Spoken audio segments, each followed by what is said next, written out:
Hey, shalom, shalom. So I was already in the middle of doing a lesson and it got cut off. I think I had a call that came in, so Salakia. So I'll just probably have to put this up as a part 2 of the previous lesson that got interrupted. But I'll just go to another scripture. Let me see. Yeah, I'll get this real quick because I was just talking about having a kingdom mindset and how our people, they want to be perceived as kings and queens and all of that right now, basically royalty and nobility. But the way that they speak with each other, the behavior and how they act amongst each other is not indicative of being in a kingly mindset, in a royal or a noble mindset. All right, a royal or noble mindset, it all starts with wisdom and applying wisdom and righteousness. Okay, that's the point I was making. And that's going to be the standard in the kingdom of heaven. It's going to be a righteous kingdom, but we're going to be under a theocracy, meaning the rules of the Most High, the laws of the Most High is going to dictate how things is ran in the kingdom. And right now, as being the hopeful elect that the Most High gave this word to, all right, we're being prepared to take on the roles of being kings, priests, governors, rulers, judges in the kingdom of heaven. But I wanted to get this scripture right here. This is Deuteronomy chapter 4, verse 5. It says, Behold, I have, Salakia. It says, Behold, I have taught you statutes and judgments, even as the Lord, my power, commanded me, that ye should do so in the land whither ye go to possess it. Because that's what made the nation of Israel a holy people, a separate or a clean people. Because the Most High, he only gave us laws. He didn't give the laws to the other nations. Okay, that's why we have a dietary law. All right, that's why we have certain sacrificial and ceremonial laws in place. Okay, but it says, verse 6, keep therefore and do them, meaning keep the laws. For this is your wisdom and your understanding in the sight of the nations, which shall hear all these statutes and say, surely this great nation is a wise and understanding people. So that's how the other nations are really supposed to look towards the nation of Israel. They're supposed to look at us as a great, a wise and understanding people, a people of great judgment, a people of great character. All right. But just because we've been discontinued from our heritage, the Most High has us serving our punishment for going off. We're looked at as a proverb, a byword, and an astonishment amongst these other nations, man. The other nations, they have it in their mind that they're above us. They think they're better than us right now. Just because you can look at social media, you can look at, all of the propaganda that they put on TV, and our people are totally bugged out. You got the Big Shirley culture. Our people walking out in public with bonnets on their head and pajamas and stuff all day. We have a nation in a culture of baby mama, baby daddy, all right, bitch hoe. Just complete dysfunction, complete disorder, complete rebellion, all right? When it was not supposed to be so. But the Lord is raising us back up through the elect. And these other nations, they're going to be in astonishment at right now, too, at the elect, that they're being risen up. We're being raised up in the sight of these nations right now, man, to push this word, coming back into our right mind. It says, for what nation is there so great who hath the Most High so nigh unto them? Salaki, I'm just trying to make sure it's still recording. It says, for what nation is there so great who hath the Most High so nigh unto them, as the Lord our power is in all things that we call upon him for? And what nation is there so great that hath statutes and judgments so righteous as all this law which I set before you this day? So just emphasizing the fact that in the kingdom of heaven, the laws of the Most High will be in full effect mode. And the governing body, the 144,000 of the nation of Israel, all right, they're going to be set up in that role to execute the Most High's laws amongst all of these other nations. All right, the Most High is about to set things right side up through his son, Yahweh Shai. Okay, But continuing on,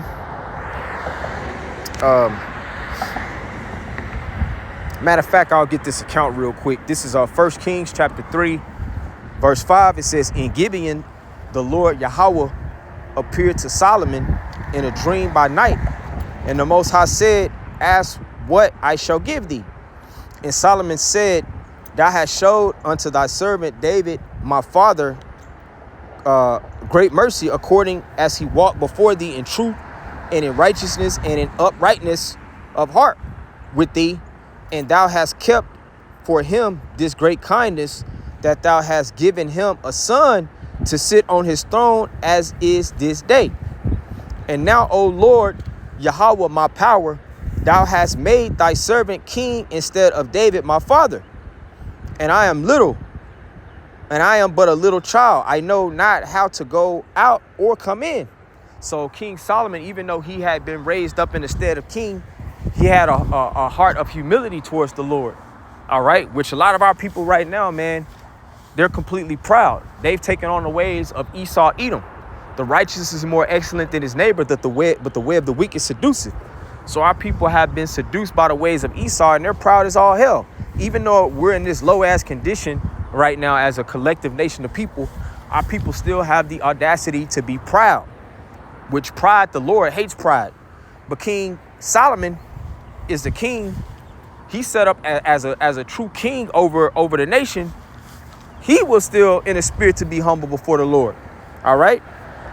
But it says in verse 8, 1 Kings 3 and 8, and thy servant is in the midst of thy people, which thou hast chosen, a great people that cannot be numbered nor counted for multitude.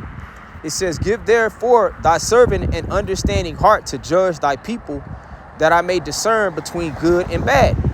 So that's the first thing that King Solomon asked of the Most High. He asked for an understanding heart to judge so that he can discern between good and bad. So that's the same type of spirit we should be in, man. Of course, you know, we're men at the end of the day. We're Israelites. We all want power. We all want dominance. We all want our respect. Okay? But there's a certain way to go about getting these things, man. All right? You have to set your affection on things above and not things below. You have to set your affection on righteousness, man. That has to be the primary objective for the Lord to increase everything else. And that's the mindset that King Solomon had. That's why he's a great example. It says, for who is able to judge this thy so great a people? So King Solomon knew that he was dealing with the Lord's chosen people. So he wanted to have an understanding heart, an understanding mind to be able to discern and judge between good and bad. Verse 10, it says, and the speech pleased the Lord that Solomon had asked these things, had asked this thing. And the Most High said unto him, because thou hast asked this thing, and hast not asked for thyself long life, neither hast asked riches for thyself, nor hast asked for the life of thine enemies, but hast asked for thyself understanding to discern judgment. Behold, I have done according to thy words.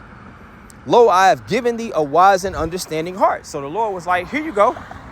Since you want an understanding, a wise and understanding mind to understand and discern judgment, that pleased the Lord that King Solomon asked for that above riches, above anything else. Because his mind was right. He was in a kingly mindset. He had a rulership, a kingly mentality from the get-go. So the Lord increased that mindset. It says, behold, I have done according to thy words. Lo, I have given thee a wise and understanding heart, so that there was none like thee before thee, neither after thee shall any arise like unto thee. And I have also given thee thou which thou hast not asked. So the Lord was like, he was pleased with that request that King Solomon asked for wisdom to be able to judge. He's going to basically grant and add unto Solomon things that he didn't ask for. It says, and I have also given thee thou which thou hast not asked, both riches and honor, so that there shall not be any among the kings like unto thee all the days. So that's the point being made. The fact that he did not ask for, you know, basically things that are pleasing to the flesh. He just asked for wisdom and discernment to be able to judge. The Lord was pleased with that, and he granted him everything else. That's why one of my favorite scriptures, that Matthew the 6th chapter, it says, seek ye the kingdom of the Most High and his righteousness, and all things shall be added unto you. All right? Because being in a rulership mentality, a kingly mindset, a mindset of nobility and royalty, you know, it all starts with righteousness. Seek ye righteousness. Learn righteousness, ye that be judges of the earth. I read that earlier in Wisdom of Solomon, the 1st chapter. Okay? Because our people, they got their priorities all messed up, man. They just think a king is about just sitting around all day drinking wine, having women all around, which we will enjoy the benefits of the kingdom. You know, the Lord is gonna give us our heart's desires, man. You know, we're going to have a lot of children in the kingdom. So, of course, we're going to have opportunities to deal with women. But those things right there, those are just, what's the word? Like icing on the cake, so to speak. The main thing I'm worried about, the thing that I'm concerned about is judging these other nations and establishing the kingdom, meaning the infrastructure. You know, the commerce, how everything is, how goods and services are going to come in and out. All right. Just setting up order, okay? Just the building and the foundation of everything, man. All right? Just having the ecosystem set up the correct way, you know, the correct balance and number of animals in certain regions, planting the correct trees in certain regions. That's the main thing that I'm looking for personally. And like I said, the main mindset, the pure mindset is just having a mindset to judge, to rule, okay? But let me see if there was anything else. I maybe hit the points that I wanted to hit in the lesson. So, yeah, I think the point's been made. Like I said, this video I'm gonna have to just label as a part 2 because the first video it stopped recording because I think I got a phone call that came through. So, with all being said, Lord willing, this video edified. I want to give all praises to Yahweh, Bahashim, Yahweh Shah, Bahashim, Rakak Wadash. Double honors to the apostles, bishops, elders of Great Millstone. Shalom, peace and blessings to the elect.